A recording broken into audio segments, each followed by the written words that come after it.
എനിക്ക് ഇഷ്ടപ്പെട്ട രൂപത്തിലാണ് എൻ്റെ മുമ്പിലുള്ള ആൾ എങ്കിൽ നമ്മൾ ആദരിക്കും. എനിക്ക് ഇഷ്ടപ്പെട്ട രൂപത്തിലല്ലെങ്കിൽ ആദരവുമില്ല. അങ്ങനെയാണ് ഇന്നത്തെ ആദരവുള്ളത്. നമ്മളൊരു പ്രശ്നവുമായി ഒരാളടുക്കലെത്തി നമുക്കനുസരിച്ചാണ് അദ്ദേഹത്തിൻ്റെ വിധി പറച്ചിൽ എങ്കിൽ അയാൾ നമ്മൾ അംഗീകരിക്കും. നമുക്ക് എതിരാണ് ആ വിധി വരുന്നതെങ്കിൽ പിന്നെ നമ്മൾ ആദരവ് പോവും. പിന്നെ ചിലപ്പോൾ തങ്ങളും ആവില്ല, ചിലപ്പോൾ മൂലേരും ആവില്ല, ഒന്നും ആവില്ല, പിന്നെ ആജീരൊന്നും ആവില്ല. അപ്പം എപ്പോഴും എൻ്റെ താല്പര്യത്തിനനുസരിച്ച് കൊണ്ട് എങ്ങനെയാണോ നിൽക്കുന്നത് അതിനനുസരിച്ച് കൊണ്ടാണ് നമ്മുടെ ആദരവുള്ളത്. അതല്ലാതെ ആ മനുഷ്യൻ്റെ ഖദർ മനസ്സിലാക്കിയല്ല, അളമത്ത് മനസ്സിലാക്കിയല്ല. മൻ ഖാഫല്ലാഹ ഖാഫഹു കുല്ലു ഷൈഇൻ. അള്ളാഹുവിനെ ഒരാൾ പേടിച്ച് നടന്നാൽ ഖാഫഹു കുല്ലു ഷൈഇൻ, ഓൻ എല്ലാവരും പേടിക്കും. അങ്ങനെയാണ് വേണ്ടത്. അതുകൊണ്ടാണ് അൽഹംദുലില്ലാഹ് മഹാനവറുകളെ അത് വളരെ ലോലമായി ആണ് അദ്ദേഹം ജീവിച്ചിട്ടുള്ളത്. വലിയ ഒരു ആഡംബരമോ വലിയ ഒരു സംഗതിയൊന്നും അവരാഗ്രഹിച്ചിട്ടില്ല. അതുകൊണ്ട് ആ ആഗ്രഹം പോലെ തന്നെയാണ് അവരുദ്ദേശിക്കുന്ന എല്ലാ കാര്യങ്ങളും. അപ്പം ആ ആദരവാണ് നമ്മുടെ ഏറ്റവും ജീവിതത്തിൽ പ്രധാനപ്പെട്ട ഒന്ന്.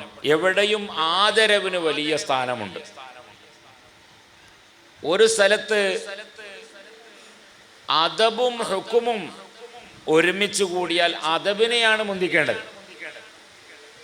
വാപ്പ മരിച്ചാൽ മയ്യത്ത് നിസ്കാരത്തിന് ഇമാമത്ത് നിൽക്കേണ്ടത് ആരാണ്? മക്കളാണ്.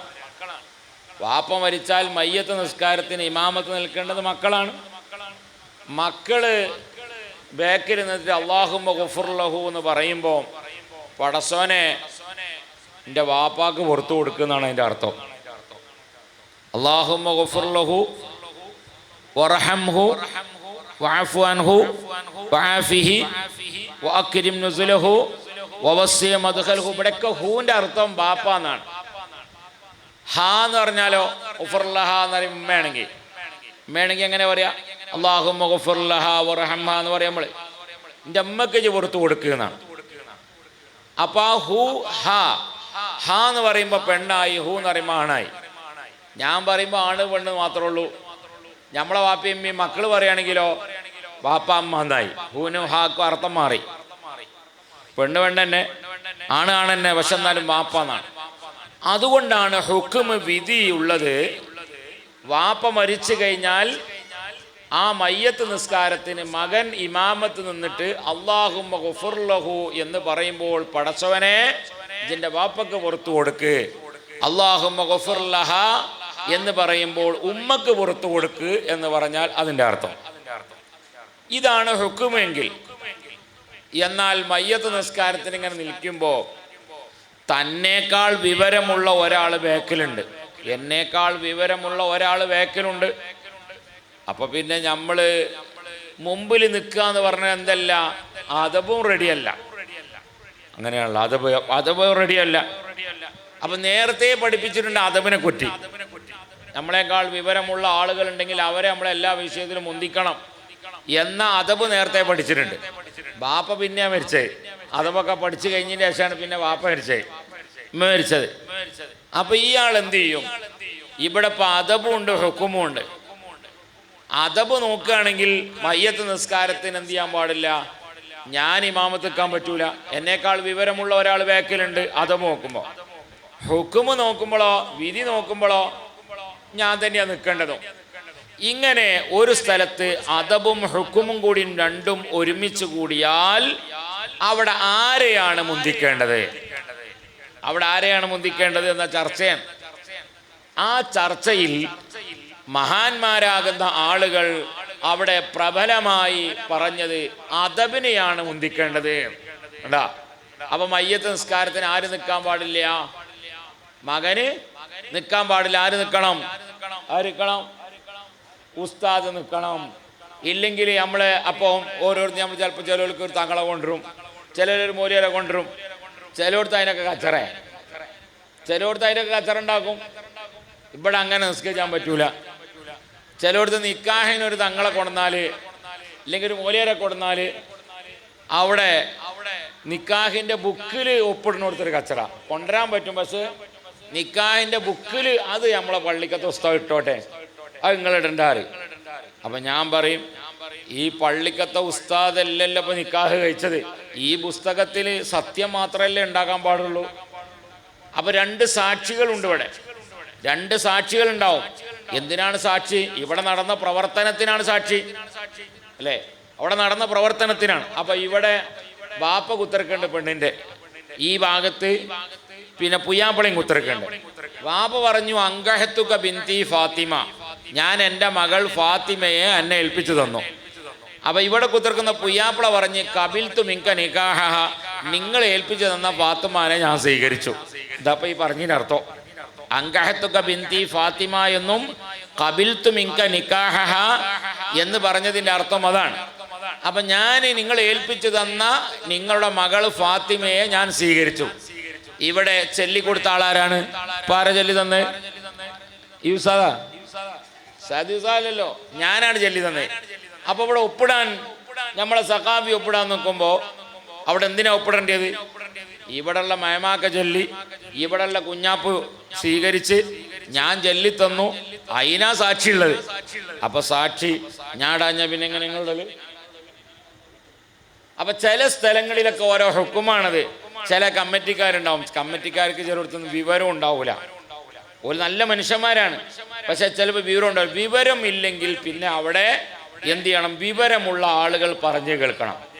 വിവരമില്ല ആളുകൾ പറഞ്ഞിട്ട് നിങ്ങളെ ബുദ്ധിക്ക് യോജിക്കണില്ലെങ്കിൽ നിങ്ങൾ എന്ത് ചെയ്യണ്ട? അതിൻ്റെ മേൽ സൈക്കിളത്ത് കൂടേണ്ട ഓലായിക്കോട്ടെ. ഇപ്പൊ നിസ്കാരത്തിൽ വജ്ജഹത്തു ചെല്ലണം, എല്ലാ നിസ്കാരത്തിലും എന്ത് ചെയ്യണം? തക്ബീർ കെട്ടിയാൽ ഉടനെ വജ്ജഹത്ത് ചൊല്ലണം എന്ന് പറഞ്ഞ്. എന്നാ മയ്യത്ത് നിസ്കാരത്തിൽ എന്തില്ല? വജ്ജഹത്തുല്ല. ഇതൊക്കെ പഠിപ്പിച്ചെന്ന് ആര്? ആരാ പഠിപ്പിച്ചെന്ന്? മദ്രസിലെ ഉസ്താദ്, നമ്മളെ വീരാമൂലിയുടെ, നമ്മളെ കാവനൂരത്തെ ഇവിടെ, അതാ അവിടെ നമ്മളെ വീരാമ ഇവിടെ വരും. നിങ്ങൾ അവിടെ പോയി ഉത്തരക്കണം.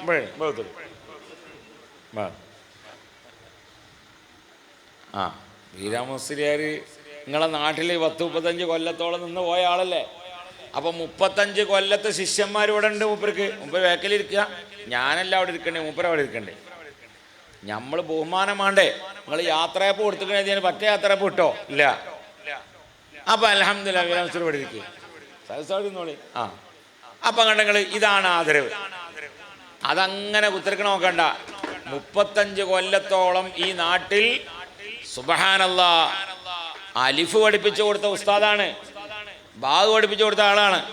വീരാമൂലിയരെ ഒരുപാട് ശിഷ്യന്മാർ ഇവിടെ ഉണ്ടാവും അല്ലേ? ഒരുപാട് ശിഷ്യന്മാരില്ലേ?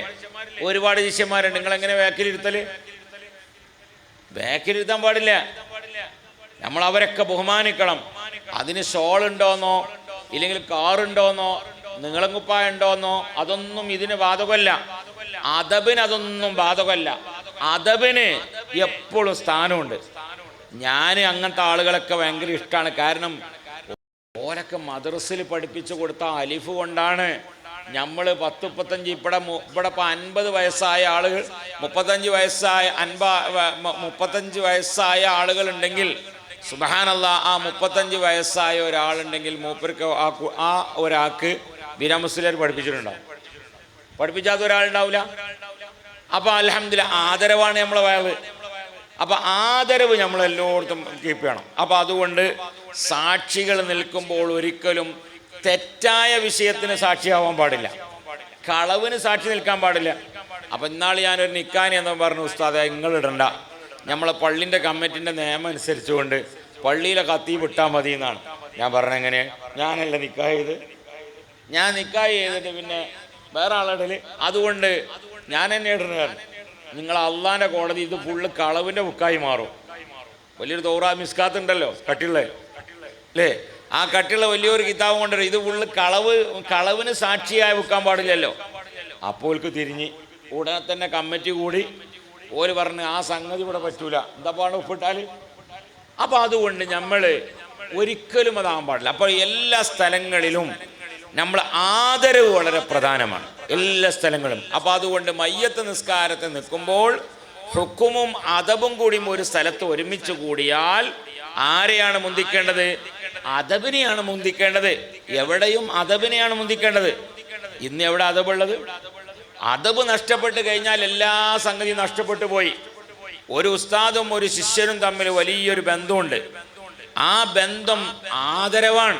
ചിലപ്പോൾ കുറച്ച് കഴിയുമ്പോൾ ശിഷ്യന്മാർ ചിലപ്പോൾ ഉസ്താദുമാരും കാര്യങ്ങളും വലുതാവും അല്ലേ?